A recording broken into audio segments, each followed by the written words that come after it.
Good afternoon, all of you. We completed till the redox titrations yesterday, and today we are moving on to the next topic, which is redox reactions and electrode processes. In this, we will be taking another example, which we have already discussed before. So, the reaction between copper sulfate and zinc. In this reaction, which is a redox reaction, we have told before that in this reaction, zinc is displacing the position of copper and forming zinc sulfate. And in that, zinc was more able to give out electrons than copper. So zinc gave its 2 electrons and formed zinc 2 plus. So here from 0 to plus 2 increase in oxidation number, hence it is an oxidation, and copper plus 2 by gaining of 2 electrons it is becoming Cu0 or the metal form of 0. From aqueous form it is converted to the metal form or the solid form, and that 2 plus to 0 decrease in oxidation number, hence it is reduction. So the zinc was getting oxidized and copper was getting reduced. We have seen this reaction experimentally also. So we took copper sulfate solution and we added zinc to it, and in that what changes we observed was the color of the solution of copper sulfate was diminishing. That shows the release of copper, and the released copper was accumulating on the zinc rod. That was the observation which we have seen. And if you see the whole reaction, you can see the transfer of electrons here. Here electrons are transferring, here also electrons are transferring. And one more fact is, what is electricity? Electricity is transfer of electrons. So here also we can tell, as electrons are moving there, electricity also can be seen. In this, if electricity is passing, we can't use it at all. There it is passing, but there is no use for that. And how can we make this reaction to make use of the electron flow by creating electricity? So that is the thought which we made this reaction to form as a cell or a battery. Or how to convert this apparatus to a way where we can use this electron flow to the production of electricity. That we will see. So there what we do is we elongate this process. This is a process which is done in a simple jar, and we get the electrons inside this only. So the electron flow is inside this, and if we get that electron flow in a wire or a long wire, we can use that to conduct electricity. The same we are going to do here with another apparatus which is like this. So here we have elongated the apparatus with a wire so that we get electron flow through this. So that we are going to do, but the apparatus is like this. This is a zinc metal which is dipped inside a zinc sulfate solution. So zinc metal which is having a charge of zinc 0 as it is in the native form. So that kind of zinc metal dipped in zinc sulfate solution, where in the solution we have Zn2 plus and sulfate ion inside. Sulfate ion I am not showing now as we are concerned just about zinc 2 plus now. So zinc 2 plus ions are present, plus SO4 2 minus also there, and in the rod we have just zinc atoms. And in this side we have dipped copper or copper rod inside a copper sulfate solution. So we have copper ions or copper 0 ions here and Cu2 plus ions in the solution with SO4 2 minus. So in the solution we have Cu2 plus and SO4 2 minus. Here also I am not showing SO4 2 minus. So hence what happens is, when we connect an apparatus like this, what happens is the electron flow which was happening in the earlier time, the same happens here. But the electron flow is not inside the system, it will go through the wire. So here it's like a tug of war, we can tell. Copper Cu2 plus is actually in need of 2 electrons, and in this case zinc want to give out electrons, or zinc is having more ability to donate electrons as we discussed earlier. So zinc is having more ability to donate electrons than copper. So hence zinc will donate its 2 electrons to this wire, or it will just donate it and the electrons will move through the wire and reaches this side. So once the electrons are given out by zinc to this side, when it reaches this side, the Cu2 plus ions in the solution will attract those electrons and accept it. So once the zinc gives out electrons, it is transferred through the wire, and that electrons is being attracted by Cu2 plus in the solution, and it accepts it. So when zinc gives out 2 electrons, the zinc atoms in the rod will convert to zinc 2 plus. So once it is converted to zinc 2 plus, it cannot stay in the rod. As it is forming ion, it will come to the solution. So gives out 2 electrons and becoming a zinc 2 plus ion in the solution. So as Cu2 plus accepts the 2 electrons from zinc, it will turn to Cu. So Cu2 plus is turned to Cu. And once it is forming a metal, it's not Cu2 plus anymore, it is not an ion anymore. So when it is not an ion, it is transferred to a metal similar to that of zinc tinct. Zinc converted to Zn2 plus, it came to solution. So similarly here the Cu is converted to metal, so it cannot stay in the solution anymore. It will go and get attached with the rod which we placed. So it will attach with the rod which we have dipped in the solution. That is what is happening. So this process will continue again.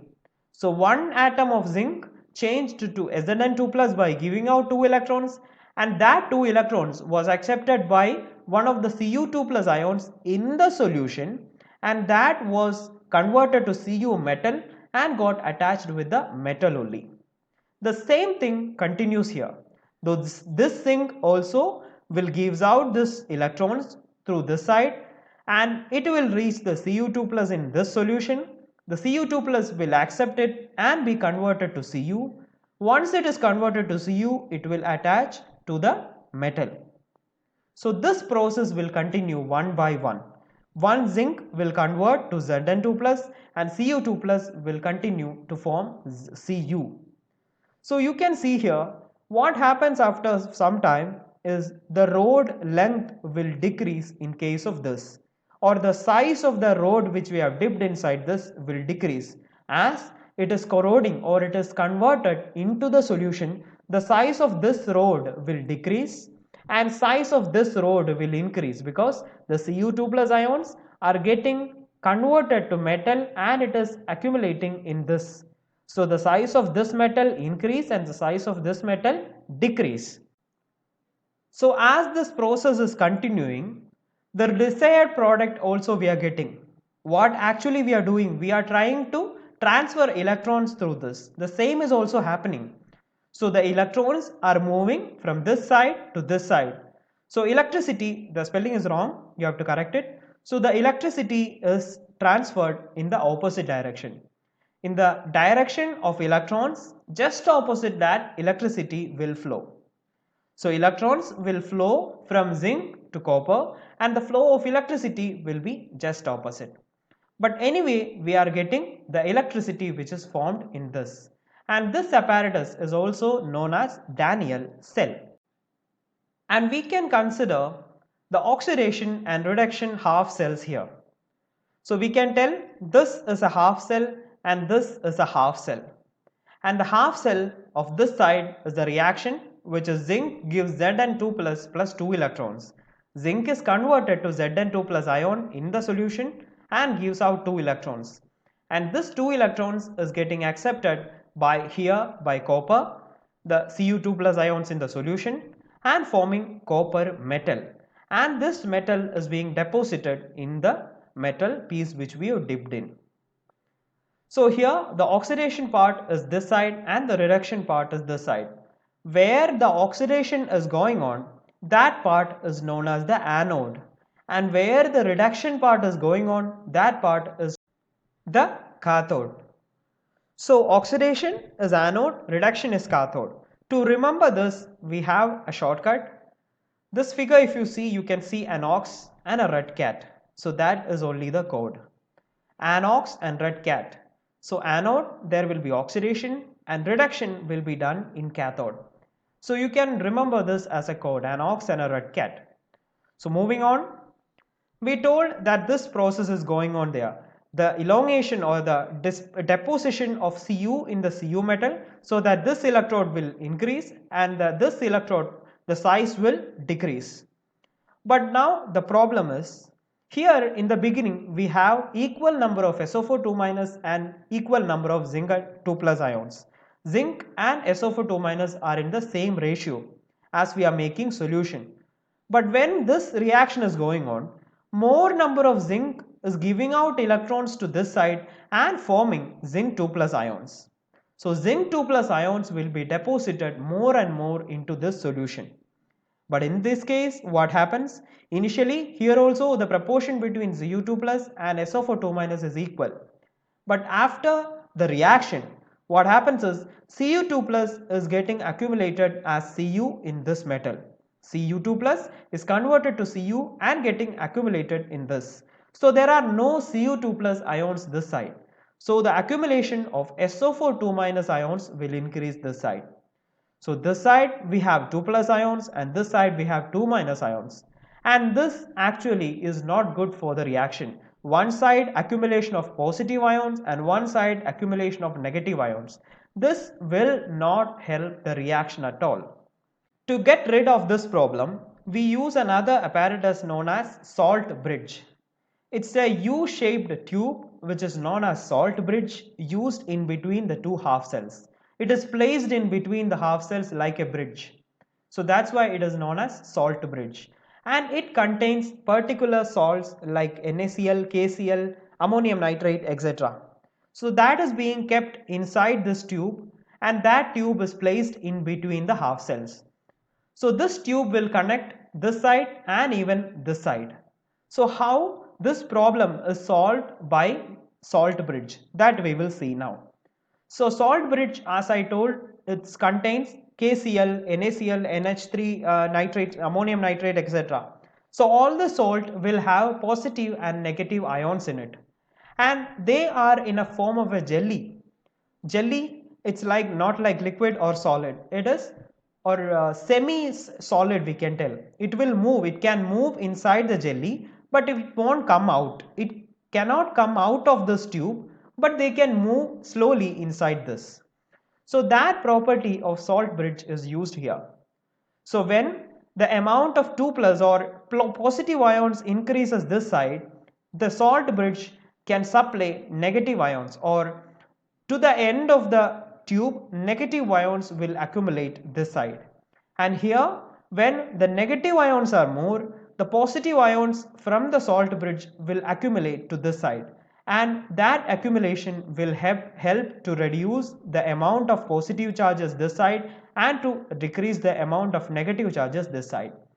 So as I told, when we add the salt bridge to the solution and when the negative ions in this solution is more, the positive ions of the salt bridge will accumulate to the end of this. It will not come out, but once it will come to the end of the bridge, and that will help to decrease the negative charge in this side. And in this case we have more of positive charge. So that's why the negative charges or negative ions of that salt will accumulate to this side, and this will reduce the amount of positive charges which is present inside this. So this is how the problem of positive and negative charge accumulation is solved by a salt bridge. So salt bridge is a U-tube or U-shaped tube containing solution of potassium chloride or ammonium nitrate, usually solidified boiling with agar-agar and later cooling to a jelly-like substance. So we will convert the salt into a jelly-like component and fill inside the tube, and that tube is placed inside a Daniell cell so that to keep or provide positive and negative ions. So this is a representation of Daniell cell we do. Whichever cell we do, we can represent it like this. And how to write this? Here we do anode part in the left and cathode is written in the right. And anode is where oxidation happens and cathode is the place where reduction happens. And first we need to write the initial stage, zinc solid. Initially in the system, zinc was acting as solid. Then it was converted to zinc 2+. So zinc was converted to zinc 2+. So we write like the zinc solid bar or slash zinc 2+. And after writing this system, we give two slashes to indicate the salt bridge. It is known as the two-phase boundary. And then we write the cathode part or the reduction part. So Cu2 plus was the initial stage of the reaction. The Cu2 plus accepting the electron from zinc was converted to Cu. So here also initial part should be written first. Then we will write the final part, which is Cu. Cu2 plus was converted to Cu. In between we will put the slash also. It is representing the phase boundary or the conversion. So this is how any Daniell cell or any cell is represented. So this part where we represent the oxidized and reduced part of a system, we tell it as a redox couple. So that is how we represent a redox couple, and this is how we represent a cell. So the potential associated with each electrode is known as electrode potential. Each electrode will have its own potential. So when we create a cell, there should be a potential difference between these two. So similarly, the water flows from a higher region to a lower region. Similarly, electron flow will also need a potential difference. And each cell will have its own electrode potential. So the potential associated with each electrode is known as the electrode potential, and sum of the electrode potential we will get the cell potential or the overall cell potential. If the concentration of each species taking part in the electrode reaction is unity, or if the concentration which we have taken is unity, if any gas appears, gas is also used as electrodes, not solids. Like hydrogen electrode, we are using gases. So if any gas appears in the electrode reaction, it is defined to have 1 atmospheric pressure. And further the reaction is carried out at 298 Kelvin or 0 degree. So reading this only you will understand it's a standard condition, 298 Kelvin, 1 atmospheric pressure, and the concentration of species should be unity. So if that is the case, then whatever potential is shown by the electrode, that is known as the standard electrode potential. So the standard electrode potential value of hydrogen electrode is 0.00 volt. With this we will compare each of them and we will have a value. So a negative standard electrode potential means the redox couple is a stronger reducing agent than H plus and H2. So this is a redox couple which is having an electrode potential of 0.00 volt. And if below this it is 0 and below this or a negative value of standard redox potential is shown by any redox couple, then that redox couple is a stronger reducing agent than H plus and H2. And if the redox couple of a particular standard electrode is more than this, or if we get a positive value, then it means that the redox couple is a weaker reducing agent than H plus and H2. All these values, the redox couple values, are given in your textbook. You can refer that and prepare notes on that. Further than this, you will study about electrodes, the electrolytes, etc. in the electrochemistry. So with this, we finish our chapter and we will study another chapter in the next class. So prepare notes from the textbook and submit it. Thank you.